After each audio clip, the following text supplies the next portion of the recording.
ষড়যন্ত্র না করে একবার পিআরএল ইলেকশনে যাব না। রোববার জাতীয় প্রেস ক্লাবে এক আলোচনা সভায় বিএনপি চেয়ারপারসনের উপদেষ্টা জয়নুল আবদিন ফারুক অভিযোগ করেন একটি পক্ষ পিআর সহ অযৌক্তিক দাবিতে আন্দোলন করছে। এছাড়া ডক্টর ইউনূসের বিরুদ্ধে আন্দোলন করলে বিএনপি বসে থাকবে না বলেও মন্তব্য করেন তিনি। আন্দোলন করবেন কার বিরুদ্ধে? ইউনূসের বিরুদ্ধে লড়াই করবেন, আমরা বসে আঙ্গুল চুষব। 2026 ফেব্রুয়ারির প্রথম সপ্তাহে যে নির্বাচন হবে, প্রথমার্ধে যে নির্বাচন হবে, সেই নির্বাচনের সকল কিছু ভুলে যেতে হবে। তারেক রহমান যা বলবে তাই আমাদেরকে শুনতে হবে।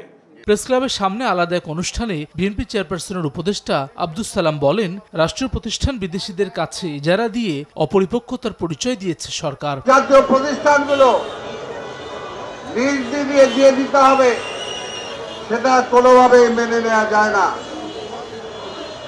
এটা একটা অপরিপক্কতার নিদর্শন।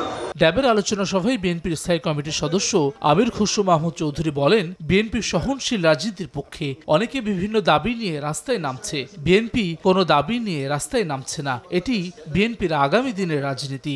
আপনার মবক্রেসির দিকে চলছিল, আবার অন্যান্য কিছু দল বিভিন্ন দাবি দাওয়া নিয়ে রাস্তায় নামছে। এখন কোনো স্বৈরাচার তো নাই, কিন্তু বিএনপি রাস্তায় নামার কোনো কর্মসূচি দিচ্ছে না। অন্যরা যাই করুক, আমরা কিন্তু সাংঘর্ষিক রাজনীতির দিকে যাচ্ছি না, এবং এটাই বিএনপির আগামী দিনের রাজনীতি। স্থিতিশীলতার খাতিরে রাজনৈতিক সংস্কৃতিতে পরিবর্তন আনতে হবে।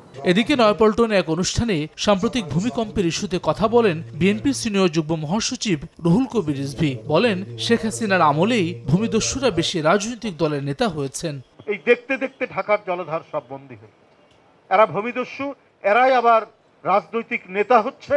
এটা শেখ হাসিনা সবচেয়ে বেশি করে গেছে। হাসান ওয়ালি, সময় সংবাদ, ঢাকা।